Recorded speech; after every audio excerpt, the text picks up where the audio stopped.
Salut tout le monde, c'est Sylvain, j'espère que vous allez bien, merci infiniment pour votre fidélité. Merci de me retrouver pour le tirage de la semaine 17 au 13 octobre 2024, une semaine que je vous souhaite remplie de plein de belles nouvelles. C'est parti!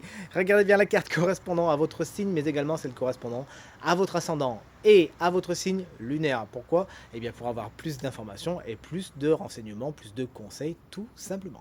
L'ordre du tirage des signes de la semaine est le suivant. On commence avec vous, chers amis, signe d'air, puis on poursuit avec vous, chers amis, signe d'eau, les signes de terre, vous prenez la suite, et les signes de feu, vous serez les derniers. Spoiler alerte, le signe chance de la semaine se trouve parmi les signes de feu, vous voilà prévenu.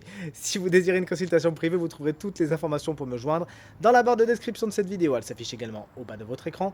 Et le numéro de téléphone, quant à lui, il est juste ici. C'est parti, place au tirage. Salut les Cinder, on commence donc comme convenu ce tirage avec vous, chers amis Gémeaux. Le 4 de bâton est inversé. C'est votre énergie principale pour cette semaine. Il y a des désengagements, il y a des annulations. Les plans ne se passent pas exactement comme vous l'auriez voulu. Le focus n'arrive pas vraiment à se faire. Je vais le mettre ici. Et malheureusement, il y a des annulations, comme je vous l'ai dit, des choses qui se procrastinent. L'agenda est un petit peu bouleversé.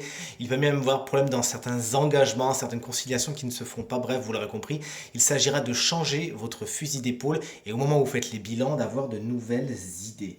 Chers amis, Balance, on vous embrasse bien fort. Si vous fêtez votre anniversaire cette semaine, la carte du fou, c'est votre énergie principale pour cette semaine.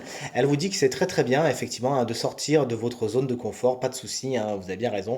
Mais là, pour le coup, vous prenez peut-être un petit peu trop de risques et les risques ne sont pas mesurés, vous n'avez pas peut-être calculé tous les tenants et tous les aboutissants et il s'agira vraiment de ne pas foncer tête baissée vers un mur qui malheureusement vous ferait mal si vous le preniez de pleine face. Attention à vos idées peut-être un petit peu trop impulsives cette semaine et vous éviterez les dangers. Chers amis et collègues Verseau, voici le chevalier d'épée. Il peut vous représenter puisque c'est le chevalier des signes d'air. Vous êtes donc peut-être à l'honneur cette semaine et on sait vous le témoigner.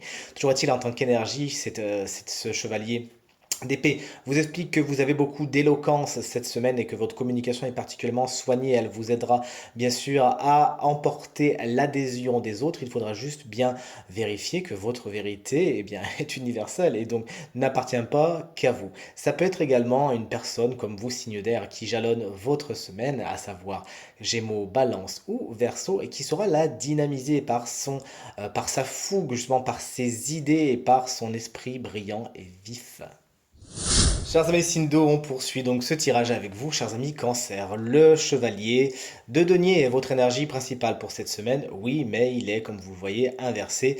Effectivement, au niveau de ce que vous faites, il pourrait y avoir une certaine monotonie, un certain ennui, vous n'arrivez pas vraiment à trouver de l'intérêt à ce que vous faites, vous avez l'impression d'un petit peu pédaler dans la semoule. Il s'agira de retrouver un petit peu la motivation, en tout cas d'essayer autant que faire de possible, de trouver la motivation dans ce que vous faites afin de ne pas subir. Ce chevalier de denier peut être également un signe de terre qui jalonne votre semaine, à savoir Taureau, Vierge ou Capricorne, et sur lequel vous ne pourrez pas vraiment compter. Sa fiabilité est particulièrement discutable. Chers amis Scorpion, on a un 9 de Pentacle, ce 9 de Pentacle a été tiré inversé. Le focus arrive à se faire finalement. Le 9 de Pentacle, lorsqu'il est inversé, il vous explique que vous avez des petits soucis de dépendance aux autres. Vous ne pouvez pas faire exactement ce que vous voulez comme vous le voulez, notamment au niveau du matériel et du financier et de l'organisation de votre semaine. Ça pourra un petit peu vous frustrer parce que vous aimez bien justement pourvoir à vos besoins seul et sans rien demander à personne. Attention également cette semaine à ne pas avoir plus gros yeux que gros ventre et à ne pas tomber dans certains péchés d'avarice ou de luxure, de vouloir trop. Chers amis Poissons, voici la carte de la lune. Attention, en tant que signe d'eau, on connaît votre sensibilité merveilleuse et justement la lune, si elle est positive pour vous cette semaine, mais vous savez elle a toujours de visage, eh bien vous pourriez justement avoir de superbes éclats de clairvoyance, de clairaudience. Bref, l'intuition est quelque chose qui est très développé chez vous, ainsi que les énergies yin, les énergies féminines. Cette carte fait la part belle également à la maison et à l'immobilier qui pourrait avoir une importance toute particulière dans votre semaine. Cette carte également, c'est la carte de l'inconscient qui pourrait s'inviter dans votre semaine et malheureusement faire en sorte que il y ait un petit miroir grossissant, une lentille qui exagère un petit peu les choses. Vous voici prévenu, justement faites-en état et veillez à ne pas justement vous faire trop de films cette semaine, à essayer autant que faire que possible de voir les choses telles qu'elles sont. Voici venu votre tour, chers amis signes de terre. Toutes les cartes sont à l'endroit, regardez-moi ça. Chers amis taureau, l'impératrice, c'est votre énergie principale pour cette semaine. Cette semaine, vous êtes placé sous le signe de l'intellect, vous réfléchissez justement, vous réfléchissez bien et justement vous arrivez à organiser vos idées d'une façon très positive. Félicitations. Des courriers sont également à l'œuvre cette semaine, de nouvelles importantes, elles sont souvent écrites avec l'impératrice.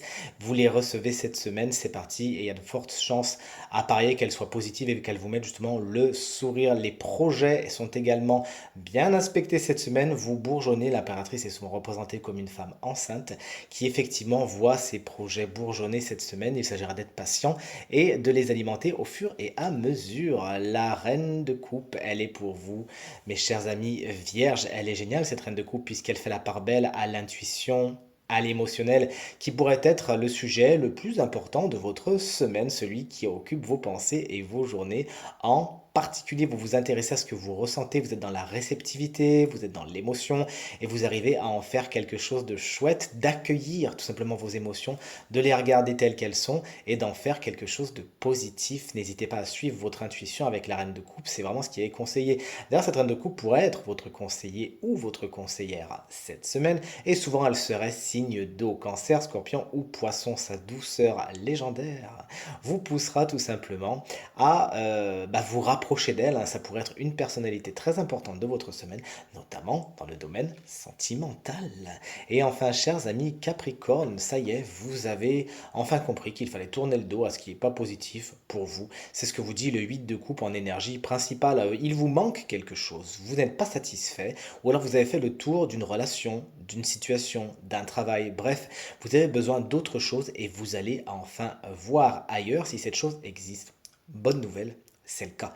N'hésitez pas à avancer sans vous retourner si vous ne trouvez plus votre compte dans une situation. Il y a bien mieux qui vous attend ailleurs.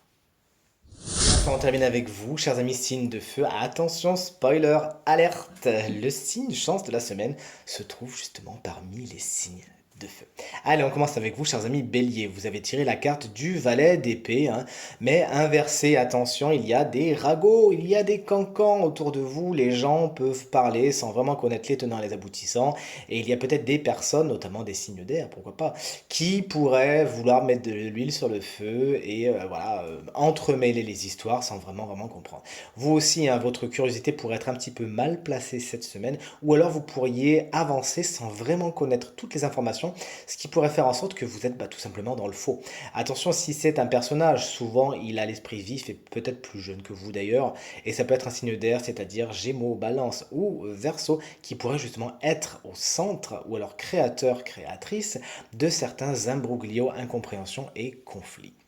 Chers amis, Lion, vous voulez ou vous voulez pas? Vous y allez ou vous y allez pas? Le 2 d'épée vous explique que vous avez du mal à choisir cette semaine. Et pourtant, il faudra prendre une décision, mais soit vous n'avez pas envie, soit vous n'avez pas les tenants, les aboutissants, soit vous préférez mettre un bandeau devant vos yeux. Toujours est-il, cette carte vous conseille plus que jamais de trancher. Vous aurez le loisir, hein, de rectifier le tir peu après si vous vous rendez compte que c'est pas exactement ce que vous vouliez ou que vous n'êtes pas vraiment pile à la bonne place. Mais toujours est-il, prenez toutes les informations qu'il vous faut, mais ne restez pas dans la stase. Et enfin, chers amis Sagittaire, voici le 3 de denier. Il a été tiré dans sa position inversée. Lorsqu'il est inversé, vous le voyez avec ces trois personnes qui discutent, hein, de ce qu'ils vont faire en regardant le plan de ce qu'ils veulent réaliser. Et bien malheureusement, dans sa version inversée, ils ne sont pas d'accord. Il pourrait y avoir des soucis de collaboration cette semaine, chers amis Sagittaires. Vous n'êtes pas d'accord avec les autres ne sont pas d'accord avec vous, les idées ne sont pas vraiment congruentes et ne vont pas vraiment dans le même sens. Le conseil de cette carte, c'est de se poser 2 secondes et de laisser la parole à tout le monde. Vous êtes capable justement de vous enrichir et d'enrichir les autres par vos compétences et donc du coup d'être enrichi par les compétences, les savoir-faire des autres. Mais pour cela, il ne faut pas essayer de tirer la corde vers soi, mais plutôt d'essayer de travailler en groupe autant que faire se peut. Et enfin, voici venu le temps de découvrir le signe chance de la semaine. Vous le savez, c'est un signe de feu et il bénéficiera d'une petite guidance supplémentaire. C'est vous, chers amis bélier, ascendant bélier, mais également signe lunaire en bélier. Vous êtes concerné par cette guidance si jamais bien, le bélier fait partie de vos placements. Vous le voyez, c'est la belle chauve-souris qui vient être votre conseillère cette semaine. Hein. Cette chauve-souris, elle a été tirée par contre dans sa version inversée lorsque j'ai fait votre tirage et elle vous explique qu'il y a des choses qui demandent à mourir. des situations qui doivent être terminées. Elle n'est pas sans faire penser, vous le savez, à l'arcane sans nom, à la carte de la mort, hein, du tarot de Marseille traditionnel, cette carte de la chauve-souris. Et effectivement, lorsqu'elle est inversée, on voit que des situations doivent terminer, des situations doivent s'arrêter, des portes doivent être fermées, des liens doivent être coupés. Mais malheureusement, avec la carte à l'envers, on voit que c'est problématique. Vous avez tout simplement peur. Peur de l'inconnu, peur de vous jeter dans une situation que vous ne connaissez pas, peur d'être dans le noir tout simplement, mais souvenez-vous d'une chose, si c'est la chauve-souris qui vient vous rendre visite, c'est tout simplement parce qu'elle, elle sait parfaitement se repérer dans le noir. N'hésitez pas à vous connecter à son énergie, vous serez vous-même guidé par votre instinct et vous vous rendrez compte qu'au bout de l'obscurité apparaîtra justement la sortie de la grotte avec ses nouvelles lumières et il y aura un nouveau vous. Il y a une période de deuil de vous-même, de deuil de certaines situations qui apparaissent cette semaine. Embrassez-la comme un cadeau, même si elle n'est pas vraiment agréable, même si vous êtes un petit peu dans le noir et dans la compréhension, soyez assurés, chers amis, Bélier, que ça vaut le coup, puisque un nouveau vous, libre enfin de certains liens du passé, eh bien va naître, va renaître, pourquoi pas, et vous serez encore plus heureux et heureuse. Tirage terminé, j'espère qu'il résonnera avec un maximum d'entre vous et vous permettra de passer la semaine la plus positive possible. C'est tout ce que je vous souhaite du fond du cœur. Merci infiniment pour vos encouragements, vos partages, vos commentaires qui me font vraiment plaisir et qui font vraiment avancer ma cause. Je vous embrasse très très fort et à nouveau je vous souhaite une très belle semaine. Salut!